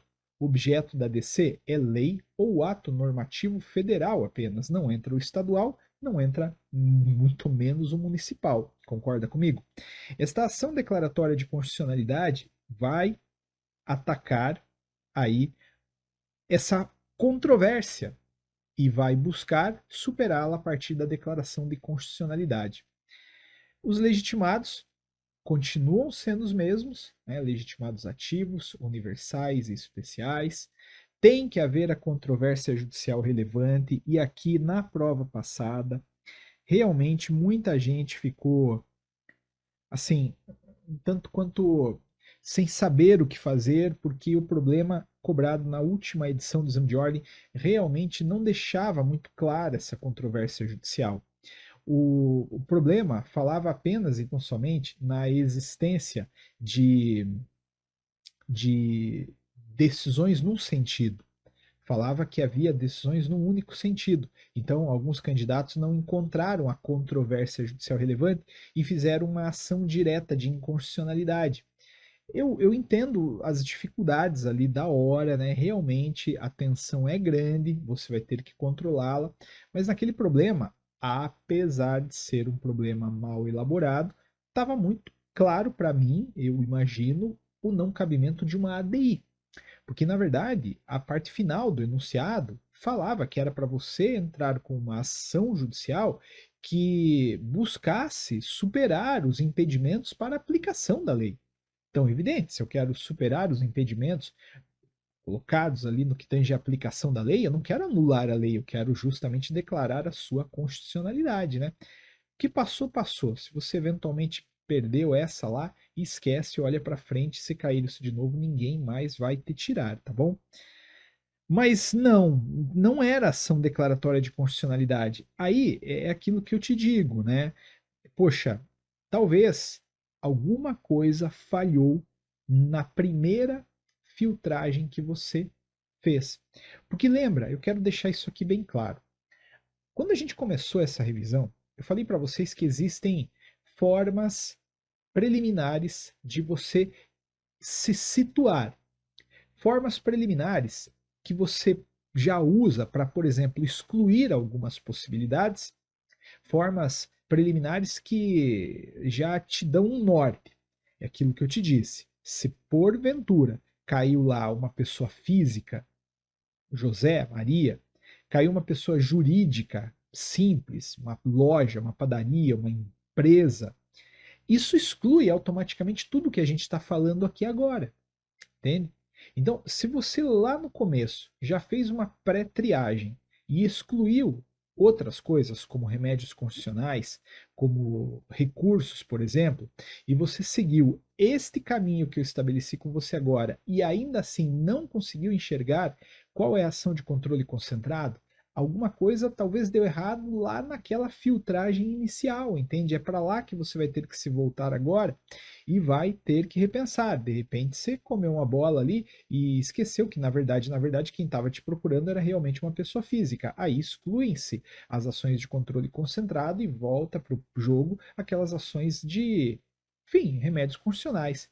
Então não é complicado, tá? Não fica tensa, não fica tenso de novo, mas a gente vai aqui dando ferramentas para você ali na hora da partida, né, se situar, beleza? Bom, agora aqui a gente tem um ponto muito interessante, né? Vamos supor que temos um remédio, temos na verdade ah, um recurso, temos uma ação já com uma decisão. Bom, alguém impetrou um mandado de segurança, um mandado de injunção, um habeas corpus ou um habeas data em um tribunal superior. Quer dizer, alguém manejou um desses remédios constitucionais lá no STJ, no TST, no TSE, no STM, ou então trata-se de uma ação discutindo crime político. Lembrando que esse crime político aqui ele está rolando na Justiça Federal em primeiro grau. Se é isso aqui, é um recurso ordinário para o Supremo Tribunal Federal. Não se preocupe porque eu vou voltar a fazer uma explicação mais devagar, tá? Mas por enquanto, se trata de um mandado de segurança, mandado de injunção, habeas corpus ou habeas data em tribunal superior, ou se trata de uma discussão decorrente de uma ação na qual se apura crime político, aí a ação é, sem dúvida alguma, um recurso ordinário para o STF. Caso contrário, não é um recurso ordinário para o STF. Poderemos ver já já o que é. Veja, a gente tem aqui o recurso ordinário como um tipo de recurso que instrumentaliza o segundo grau, duplo grau de jurisdição, quando a ação é originariamente distribuída em algum tribunal. Então, nessa primeira hipótese, eu estou falando do seguinte: 4 remédios constitucionais: habeas data, habeas corpus, mandado de segurança, mandado de injunção, manejados diretamente nos tribunais superiores, que são aqueles que estão abaixo, logo abaixo do Supremo Tribunal Federal. Estou falando de STJ, TST, TSE e STM. Se alguém maneja, por exemplo, um mandado de segurança num desses tribunais e perde, a decisão é denegatória, o recurso cabível é o recurso ordinário para o Supremo Tribunal Federal. Lembrando que esse recurso ordinário nada mais é do que uma ação que instrumentaliza o duplo grau de jurisdição. Entende? Começou ali impetrando nesses tribunais e perdeu, vai a parte prejudicada manejar um recurso ordinário para o STF. Cuidado, hein? Cuidado. Para caber o recurso ordinário, tem que ter denegação disso tudo aí. Vamos lá. Vamos falar aqui sobre alguns pontos desse recurso ordinário. Depois eu volto no crime político aqui. Vou deixar ele destacadinho para a gente não esquecer. O julgamento do recurso é feito pelo Supremo Tribunal Federal. Só que o endereçamento, você lembra, é feito perante um desses tribunais superiores ou para a Justiça Federal, que, como eu tinha dito, é o órgão que vai julgar o crime político. Você lembra que no recurso havia uma dinâmica prática diferente? de uma petição inicial? Porque as petições iniciais você distribui diretamente para o juízo, não é verdade? Agora não. Você vai fazer o seguinte: você vai manejar esse recurso perante um órgão, pedindo que as razões anexadas sejam enviadas para quem de fato vai julgar.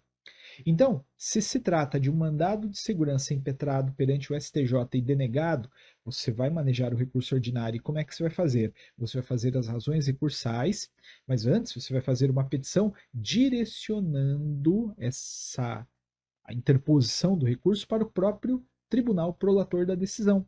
Não entendi. Simples. Se impetrou mandado de segurança no STJ e foi denegatória a decisão, você interpõe o recurso ordinário perante o próprio STJ e pede que as razões recursais, que vão em anexo, inclusive com um novo endereçamento, sejam enviadas para aquele tribunal que de fato tem competência para julgar. Neste caso, este tribunal é o STF. Agora, atenção. Lembra do negócio do crime político? Isso aqui, alguma coisa me diz que isso vai cair, tá? Não caiu isso aqui ainda. E alguma coisa me diz que vai cair, porque isso aqui, se cai, induz muita gente em erro. O recurso cabível contra a decisão dada por um juiz federal de primeiro grau que decide o processo, se houve ou não crime político, é o recurso ordinário. E ele vai direto para o Supremo Tribunal Federal. Então veja só, acompanha comigo. Eu receio que lá na hora da prova possa cair um problema narrando a existência de uma ação em primeiro grau, juiz federal da vara tal. Ele está processando o crime político praticado por uma determinada pessoa. Saiu uma sentença desfavorável, você está representando esse réu. Qual é o recurso cabível? Eu te garanto, se isso acontecer, se esse problema acontecer, milhares, milhões de pessoas farão lá na hora da prova uma apelação para o Tribunal Regional Federal, porque dirão essas pessoas que contra a sentença cabe apelação. Isso é verdade na maioria absoluta, absoluta, absoluta das vezes, mas aqui não. Aqui tem uma hipótese específica de cabimento de recurso ordinário para o STF. Também algum apressado, apressada vai dizer: ah, mas isso aí é supressão de instância, deve ir primeiro para o TRF. Não é supressão de instância, porque a própria Constituição determinou que, nesse caso, o recurso vá para o Supremo Tribunal Federal, embora a interposição seja feita perante aquele julgador na origem. Então, se caiu um recurso ordinário nessas condições, você sabe, a interposição é para o juiz federal, pedindo que as razões anexadas sejam enviadas para o Supremo Tribunal Federal, que é quem tem competência para julgar aquilo. Olha, estou fazendo uma aposta, hein? Recurso ordinário num contexto aí de crime político. Ah, mas é crime. Tá bom, sei, ninguém está te pedindo para fazer uma abordagem da prática, enquadramento do tipo. Eu tenho para mim que se o problema for abordar isso aqui, ele não vai querer saber, talvez, as nuances criminais do caso. Vai deixar claro que se trata de um crime político e vai pedir para se fazer um recurso ordinário, tá bom? Mas não, Antônio, não é nada disso, não tem nada disso aí no meu problema. Bom, aí, vamos lá. Será que alguém impetrou o mandado de segurança ou habeas corpus lá no Tribunal de Justiça ou no Tribunal Regional Federal? Ou se trata de ação de Estado estrangeiro ou organismo internacional em face de município ou pessoa residente ou domiciliada no Brasil? Se não é aquilo que eu expliquei, mas é isto aqui, nós estaremos diante de um recurso ordinário para o STJ. Mas eu não vou trabalhar já neste bloco este recurso. Primeiro, eu quero só, porque isso me ocorreu agora, voltar aqui para falar ainda de um detalhe desta hipótese de cabimento que pode complementar uma hipótese de cabimento que a gente já estudou. Você notou que no âmbito do TST, vou apagar um pouquinho aqui, ó. Você já notou que no âmbito desses tribunais, STJ, TST, TSE e STM, a Constituição menciona apenas os 4 remédios constitucionais que a gente leu: mandado de segurança, mandado de injunção, habeas corpus ou habeas data. Alguém poderia perguntar: Antônio, por que não está aí a ação popular? Por que não cabe um recurso ordinário para o STF quando alguém maneja uma ação popular no STJ. Então, se lembra, né? Eu tenho certeza que se lembra. A ação popular é um remédio constitucional que vai ser manejado em primeiro grau, porque não há uma prerrogativa de foro. A jurisprudência até trouxe já um caso específico, que eu não vou nem falar aqui nessa revisão de véspera, até porque eu falei na aula, né? Mas, em regra, não cabe ação popular em âmbito de tribunal superior. Olha só, se cair na sua. Cuidado, né? Eu sei que você está pensando naquela exceção, tá? Eu já falo na exceção, aquela que eu não disse. Mas vamos lá. Se cai, por exemplo, o presidente da República praticou um ato lesivo ao patrimônio público e um cidadão quer atacar isso, é ação popular, mas não é uma ação popular que vai ser manejada perante o Supremo Tribunal Federal. O Supremo Tribunal Federal ele não tem competência para isso, entende? Não está na esfera de competência originária, de acordo com o artigo 102, inciso 1, julgar ação popular manejada em face de presidente da República. Então, a ação popular ela vai ser sempre em primeiro grau, por isso que ela não apareceu aqui, tá bom? Mas, Antônio, tem aquela hipótese de ação popular que se disse que foi para o Supremo Tribunal Federal. Sim, foi lá na demarcação da reserva indígena Raposa Serra do Sol. A União reservou uma parcela relevante do Estado para alguns índios, né, para os tribos, os índios lá de uma determinada tribo, não me recordo agora exatamente qual era. Só que um determinado autor popular entendeu o seguinte: na verdade, quando a União fez a demarcação dessa extensa área de terra, acabou a União comprometendo grande parte do território do Estado. E esse autor falou: olha, em verdade, a União acabou comprometendo o patrimônio do Estado.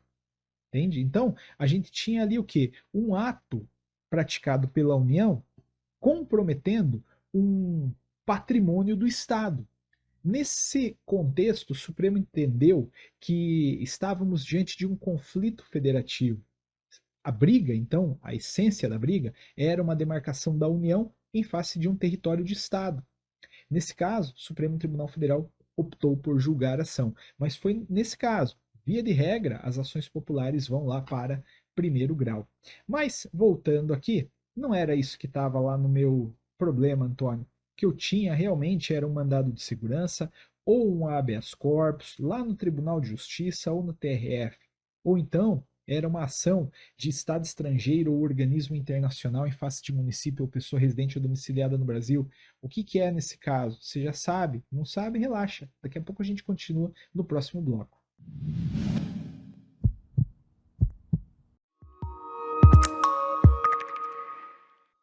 E aí, pessoal, tudo bem? Último bloco desta nossa revisão. No bloco anterior, nós falávamos sobre isso aqui. Alguém impetrou um mandado de segurança ou um habeas corpus lá no Tribunal de Justiça ou no Tribunal Regional Federal. Ou então se trata de uma ação de Estado estrangeiro ou organismo internacional em face de município ou de pessoa residente ou domiciliada no Brasil. Nesse caso, se for isso, trata-se a ação de um recurso ordinário para o STJ, de acordo com o artigo 105, inciso 2, alíneas A, B e C da Constituição. Se não é isso, não é um recurso ordinário para o STJ, pode ser outra coisa, o que pode ser a gente já conversa. A gente tem um outro recurso ordinário, agora para o STJ. A lógica de construção dele é basicamente a mesma, entende? É aquela petição de interposição diretamente para o juízo prolator da decisão que se quer combater, pedindo que as razões anexadas sejam agora enviadas para o STJ, não para o STF, entende? Tudo é basicamente igual, os requisitos são basicamente iguais, os pressupostos. Eu até não falei sobre isso, mas lá no recurso ordinário para o Supremo Tribunal Federal, há dois pressupostos, que são a tempestividade e o preparo, né? Você tem que estar lá no prazo de 15 dias úteis e tem que apresentar a guiazinha de recolhimento das custas do recurso. Pois bem, neste caso, é a mesma coisa, são os mesmos requisitos, a mesma dinâmica formal. O que muda é a lógica substancial. Eu não estou falando agora de remédios constitucionais, fora ação popular, manejados lá em tribunal superior. Agora eu estou falando de dois remédios constitucionais: mandado de segurança e habeas corpus, impetrado em face, ou melhor, impetrado no TJ ou no TRF. Se a decisão for denegatória, cabe um recurso ordinário para o STJ. Tá bom?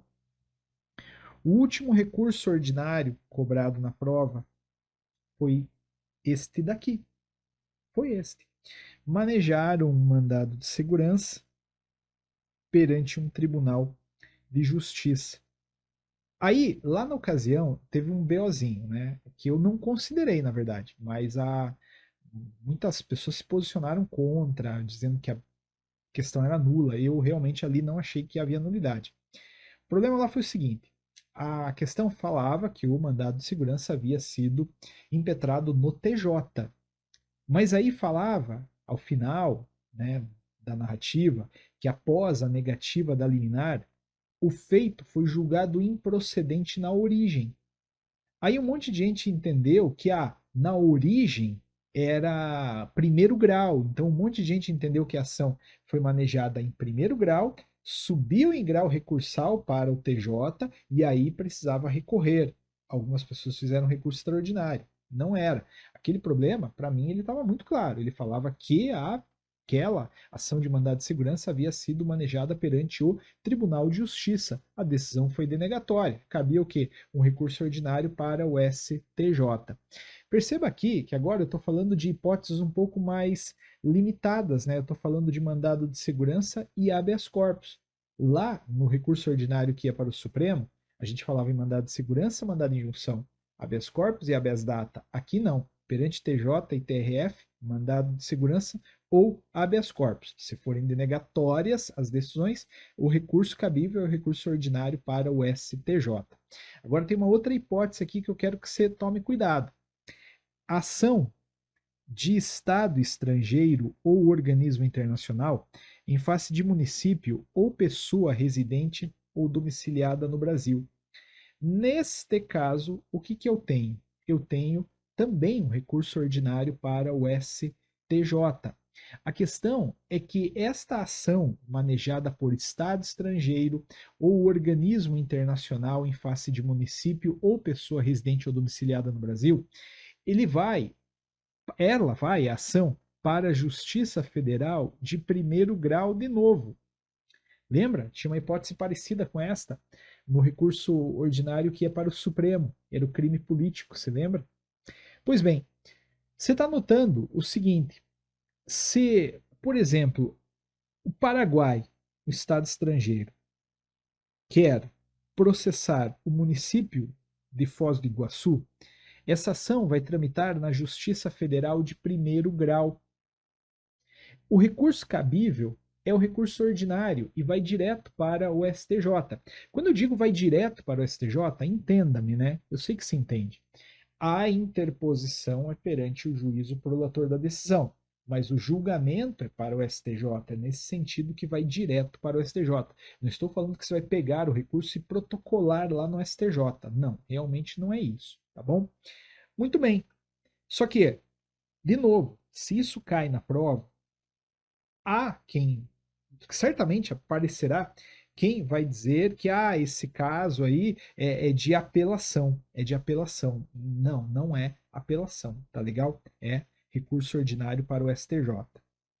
O julgamento é feito lá no STJ, mas o endereçamento é feito perante um desses tribunais de segundo grau ou para a Justiça Federal. Os requisitos são os de sempre: tempestividade e preparo. Cuidado também, porque já apareceu em ação no direito constitucional, né, a questão do preparo. O preparo é o pagamento das custas, mas esse pagamento de custas ele pode ser dispensado. Sim, pode ser dispensado quando a parte não tenha condição de arcar com as custas do processo sem prejuízo do seu próprio sustento, tá bom? Pronto. Agora, veja, não é recurso ordinário. Tenho certeza, Antônio. Embora se trate de uma situação problema onde há já uma decisão, eu tenho certeza absoluta que não é recurso ordinário para o STF nem para o STJ, porque a minha situação, o meu problema, ele não se enquadrou em nenhuma dessas suas premissas. Então, o que pode ser? Aí a gente vai para o inédito, na prova de direito constitucional recurso especial. É difícil cair, mas não é impossível. E olha, galera, vamos conversar sério aqui, né? Como eu tinha dito, nos últimos 2 exames, a prova inovou. Ela fechou quase o quadro lá que a gente tinha visto no começo da nossa revisão. Até 2 exames atrás, não tinha caído reclamação nem ação declaratória de constitucionalidade. Agora caiu, entende? Os 2 últimos exames cobraram, né? O último foi ação declaratória, o penúltimo foi reclamação. Será que nesse não vem um recurso especial? Olha lá, hein? Se vier, eu acho até que sei aonde vai cair. Vamos ver aqui. O recurso especial, ele cabe contra a decisão de TJ ou de TRF, então sempre decisão de TJ ou de TRF, que contrarie tratado ou lei federal ou negue-lhes vigência. É por conta disso aqui que o pessoal lá do direito civil fica dizendo que não é uma ação muito assim afeta ao direito constitucional, entende? O recurso especial, porque o recurso especial envolve uma discussão muito próxima de lei. Então, assim, olha, violou o Estatuto da Criança e do Adolescente, violou o Estatuto do Idoso, violou o Código Tributário, violou o Código de Processo Civil. Então, veja, violou um ato normativo que não é o nosso primeiro ato normativo de estudo. Não que a gente não tenha estudado CPC, alguma coisinha a gente viu, a gente sabe que o CPC inspira, inclusive, algumas peças, né, do direito constitucional. Mas a discussão aqui é muito infraconstitucional, por isso lá o pessoal do civil diz que não pode cair. Vão partir do pressuposto de que eles estão certos na assim, dificuldade, talvez, de cair. Não vou dizer impossibilidade, tá? Mas tem uma que pode cair com mais facilidade. Quando o TJ ou TRF julga válido ato de governo local contestado em face de lei federal. Também não é essa daqui, né? Porque essa aqui também é muito, muito, muito infraconstitucional. Agora, esta daqui eu quero que você dê uma atenção, entende? Quando um TJ ou um TRF der à lei federal interpretação divergente da que lhe haja atribuído outro tribunal. Olha que aqui você consegue fazer, sim, um recursinho especial. Então pega uma situação ali aleatória do Código de Processo Civil, que também todo mundo sabe, né? Vamos supor uma discussão em torno do prazo em dobro para um determinado recurso para a Defensoria Pública. Um tribunal decidiu de um jeito, então o TJ do estado X decidiu de um jeito. Já o TJ do estado Y decidiu de outro jeito. Nesse caso, comprovada a divergência, cabe recurso especial. Uma hipótese que seria bem legal de recurso especial, sabe qual é?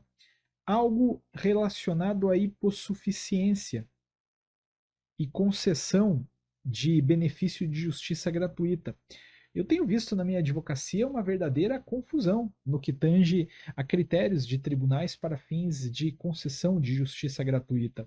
Eu pego, por exemplo, no TRF da primeira região, tem decisão dando justiça gratuita para quem recebe até 10 salários mínimos. Pô, 10 conto, mais, né? Porque o salário mínimo está 1.200, 12 mil reais, justiça gratuita. Ótimo, que bom, né? Também não me oponho a isso. Mas tem, por exemplo, outros tribunais que reduzem isso para 2 mil, entende? Então, essa seria uma discussão interessante, que você concorda, flerta com o direito constitucional, até porque o artigo 5º da Constituição fala, né, em Estado concedendo aí os benefícios da justiça gratuita. O que interessa nessa hipótese de cabimento? A divergência.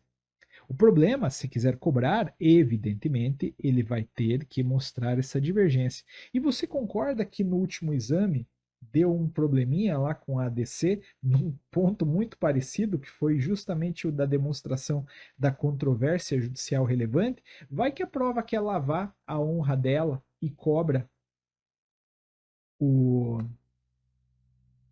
o recurso especial nessa hipótese aqui de divergência, entende? Maravilha, cuidado. Atenção, apagando um pouco aqui para não ficar tão poluído. Se cair essa hipótese, você tem que lembrar de mencionar a divergência, né? Vai ter que juntar aí no teu recurso os acórdãos de outros tribunais que porventura sejam diferentes daquele entendimento manifestado pelo tribunal que proferiu a decisão que você vai recorrer. É óbvio que ali na hora da prova você não vai ter como juntar nada. Quando eu digo juntar, você está me entendendo, né? Juntar ficticiamente. A prova ela vai falar sobre a existência de outras decisões em sentidos diferentes. Se ela não falar, o problema é nulo. Nulo, nulo, nulo. Ela tem que falar, tá bom? Só que agora, atenção, tem mais requisitos. Os requisitos são a tempestividade e o preparo, mas também o pré-questionamento. Você vai ter que falar para o Supremo, aliás, para o STJ, que é quem julga, né? Que essa discussão já estava sendo travada em primeiro grau, em segundo grau. A questão do pré-questionamento, ela funciona assim. Você não pode, na porta do STJ, inovar a discussão, entende? Na porta do STJ, putz, tem esse argumento aqui que é maravilhoso, eu não tinha me tocado. Coloca isso no recurso especial. Se não houve pronunciamento nas instâncias inferiores, o recurso especial não será conhecido. É uma tristeza, não será. Esse recurso especial, ele não pode discutir matéria de fato, é só matéria de direito, entende? Então, se você quiser, se você precisar rediscutir prova, rever prova, não cabe recurso especial, não. Tá? Recorrente é a parte prejudicada pela decisão, recorrida é a parte beneficiada pela decisão. Aquilo que também todo mundo já sabe da, da, da prática, né, que a gente já estudou. Agora, Antônio, não é um recurso ordinário por STJ, aliás, não é um recurso especial, que só não é um recurso especial. Bom, se não é um recurso especial, aí, galera, que tal o recurso extraordinário, né? Que faz tempo que não cai esse recurso extraordinário, que Deus do céu. É um dos recursos mais constitucionais possíveis, né? Um recurso que vai salvar a Constituição. Vamos ver aqui um pouquinho. Esse recurso extraordinário ele cabe especialmente contra a decisão de TJ ou de TRF. Eu digo especialmente porque até cabe contra a decisão de TST, por exemplo, de TSE, mas dentro do esquema da prova, para mim, é mais palatável, né, um recurso extraordinário contra uma decisão de TJ ou de TRF que, porventura, contraria dispositivo da Constituição, declare inconstitucionalidade de tratado ou de lei federal, julgue válida lei ou ato de governo local contestado em face dessa Constituição, ou julgue válida lei local contestada em face de lei federal. Não sei se a prova vai entrar em bola dividida de cobrar esses daqui, ó, que são muito parecidos com hipóteses de cabimento de recurso especial. Para mim, o que seria legal, né, a prova, assim, tem que recuperar um pouco da moral dela no direito constitucional também. O último problema ele deu lá aquele BOzinho. Errar de novo é chato, né? Então, talvez a banca venha de maneira mais contida aqui e cobre algo relacionado à contrariedade de dispositivo da Constituição. Concorda comigo? Então, imagina você o seguinte, uma decisão do TJ que porventura violou qualquer um dos dispositivos da Constituição, intimidade, crença, sabe Deus o quê? Aí vai o teu problema dizer. Se você sentir que tem uma violência direta aí contra a Constituição, cabe um recurso extraordinário, sim. E esse recurso extraordinário, ele vai pontuar muito em aspectos formais, porque tem muitas formalidades. Além da tempestividade, 15 dias úteis, que é o prazo de todos os recursos que a gente viu, né? Do especial, do extraordinário agora, do ordinário lá atrás. Além do preparo, além do pré-questionamento, tem que trazer a demonstração da repercussão geral. Você tem que mostrar que aquela discussão, em verdade, transcende o limite subjetivo da causa e atinge uma infinidade de pessoas, não só as partes do processo, é repercussão geral, tá bom? Novamente, não pode discutir matéria de fato. recorrente e recorrido, né? São as partes aí beneficiada e prejudicada pela decisão, né? Ou melhor, inversamente, o recorrente é a parte prejudicada, o recorrido é a parte beneficiada. Concorda comigo? Então, pronto, maravilha, maravilha. Seu recurso extraordinário, hein? Eu ficaria bem atento a ele ali na hora da prova. Para mim, ele pode aparecer. Faz tempo que não cai, não é? Tem aí uma hipótese de cabimento ultra conectada com o direito constitucional, então eu realmente apostaria nesse recurso extraordinário para a nossa prova. Mas não, não é. Pô, não é recurso extraordinário, aí talvez, sabe Deus, né? Pode ser uma daquelas ações lá azaronas, né? Aquela apelação, agravo de instrumento, mas eu não vou agora falar sobre isso em revisão de véspera, né? Na revisão de véspera a gente vai gastar tempo com aquilo que tem maior probabilidade de cair. Mas galera, a verdade é, se você pegar os últimos 20 exames, as últimas provas do exame de ordem, dava para fazer com esse mapa aqui, entende? Só que de novo, né? Veja, a gente fez 3 grandes blocos de perguntas. Vamos tentar sintetizar isso aqui. A gente fez 3 grandes blocos de perguntas. O primeiro bloco de perguntas era para você se situar naquele contexto de recursos, aliás, de remédios constitucionais e ações ordinária, que é a ação pelo procedimento comum, ação civil pública, ação popular. A gente fez um segundo bloco, entende? De controle concentrado e um terceiro bloco de recurso extraordinário. Você chega nesses blocos a partir daquelas indagações iniciais relacionadas a legitimados, a existência ou não de ação, entende?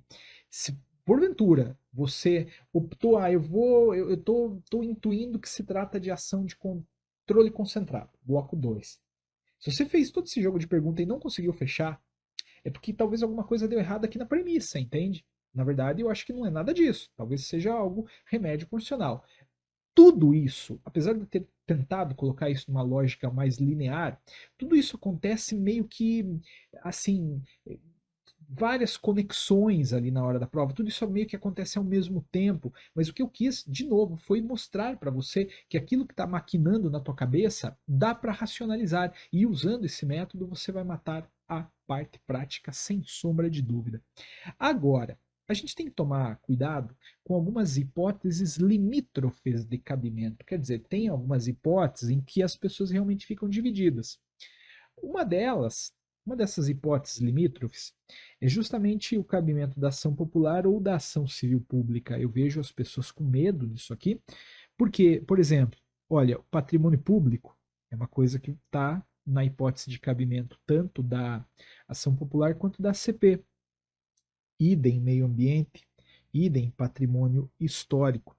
Mas você sabe que você sai dessa bola dividida a partir da legitimação ativa.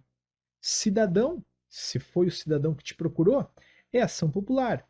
Se foi uma associação, é ação civil pública. Lembrando que esta, na sua legitimação ativa, não se restringe à associação, né? Também tem União, Estado, Distrito Federal, município, é, outros entes ali da administração pública indireta, mas normalmente para fins de prova, para fins de construção de uma hipótese legal, boa de cabimento, a gente espera aí uma associação, tá bom? Agora, assim, também vamos lá, né? Lembre que essa associação ela deve estar constituída e em funcionamento há pelo menos um ano, conforme a lei da ação civil pública. Mas eu diria para você o seguinte: esse requisito de um ano ele pode ser dispensado. Esse requisito de um ano é dispensável pelo Poder Judiciário a depender das condições daquela discussão. O exemplo que eu dei na aula foi o exemplo da Boate Kiss, né? 240 jovens lá mortos. Claro que cada familiar poderia manejar a sua ação de indenização, mas para fins de até buscar uma reparação estrutural nisso tudo, os familiares entram com a constituição de uma associação. Eles constituem uma associação. Essa associação ela provoca o poder público numa ação civil pública. Eu tenho para mim que se o prazo ali de 1 ano não tivesse sido respeitado, juiz nenhum negaria ação civil pública, entende? Poxa vida, né? Diante do impacto dessa situação triste para todas e todos, para mim o juiz dispensaria. A lei da ação civil pública fala que o juiz pode dispensar, tá bom? Outra hipótese de limítrofe de cabimento é aquela do mandado de segurança e da ação pelo procedimento comum, né? Porque tudo aquilo que você anula em mandado de segurança, você pode também anular numa ação pelo procedimento comum.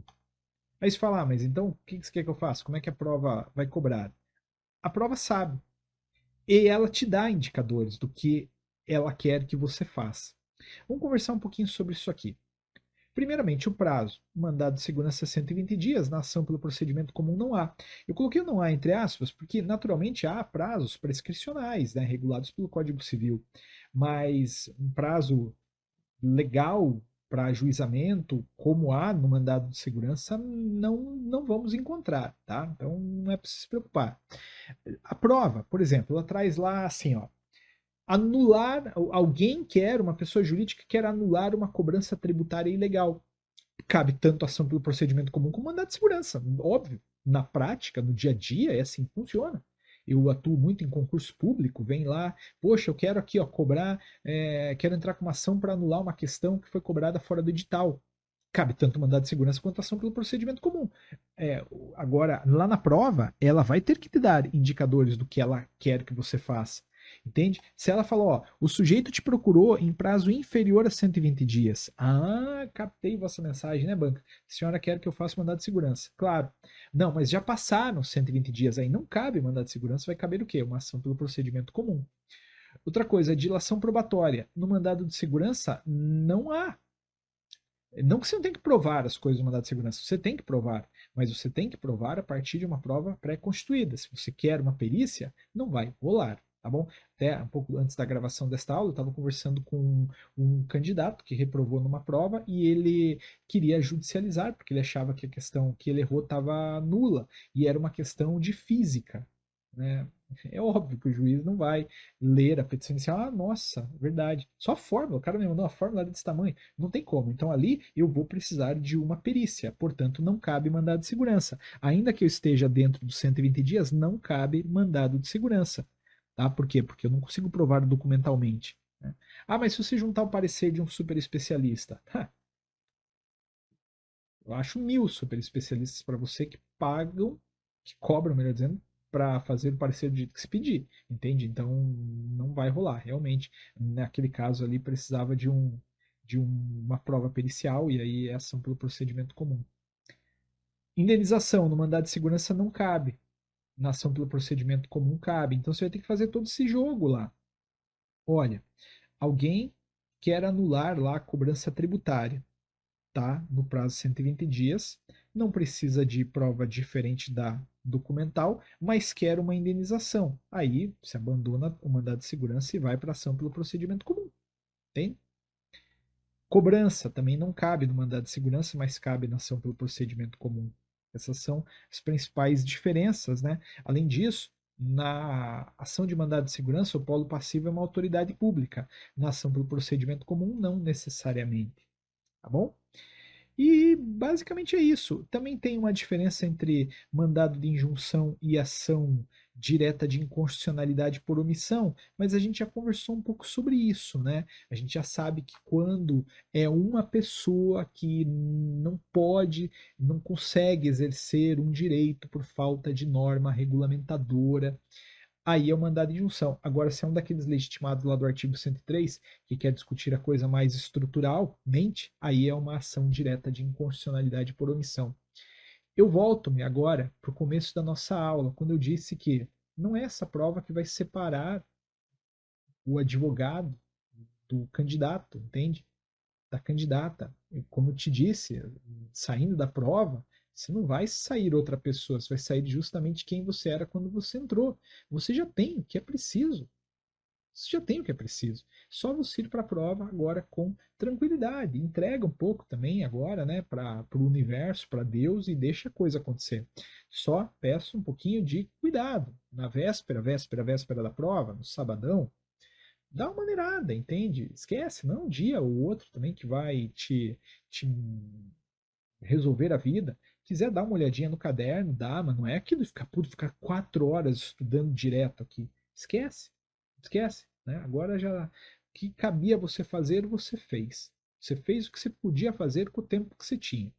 Bom, vai com fé, porque vai dar certo. Te agradeço, em nome do curso jurídico, agradeço sua paciência, sua atenção aqui, e a gente tem também, além dessa parte processual, uma revisão de direito material, né, que eu quero que você veja, muito importante, tá? Eu vou fazer, embora quem tenha pego lá uma parte substancial da, da parte do direito material foi meu grande amigo Normílio, né? Mas eu vou fazer essa revisão, tá bom? Grande abraço, se cuidem por aí, tudo de bom. Nos vemos na próxima parte, né? Na revisão agora do direito material. Até lá.